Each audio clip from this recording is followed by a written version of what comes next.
რუსთავის გოგონათა საფეხბურთო გუნდი ესტონეთის საერთაშორისო ტურნირში მიიღებს მონაწილეობას. 15 წლამდე გოგონათა გუნდი ესტონეთში რუსთავის მერიის ფინანსური მხარდაჭერით გაემგზავრება.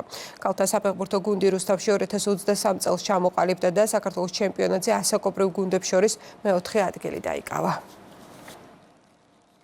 სპორტის განვითარების სტრატეგიის ძალიან მნიშვნელოვანი ნაწილია გოგონათა ჩართულობა სპორტში და ვცდილობთ, რომ იმ ინფრასტრუქტურით, რომელიც დღეს ჩვენს ქალაქში იქნება, მხარდაჭერა გამოვხატოთ და მივცეთ კიდევ უფრო მეტი мотиваცია, რომ გქონდეთ დიდი წარმატება და ძალიან ბევრი გამარჯვება. უპრეცედენტო შემთხვევა არის საქართველოსდან კერძო კლუბი მიემგზავრება ესტონეთში, რაც უმნიშვნელოვანესია. ეს ფაქტი არასდროს დაფიქსირებულა და ამის გამო მადლიერები ვართ ქალბატონ ნინოსი. ძალიან მოხარული ვარ, რომ ესტონეთში მივდივართ ტურნირზე და იმედია ესტონეთიდან ჩამოვიტანთ გამარჯვებას.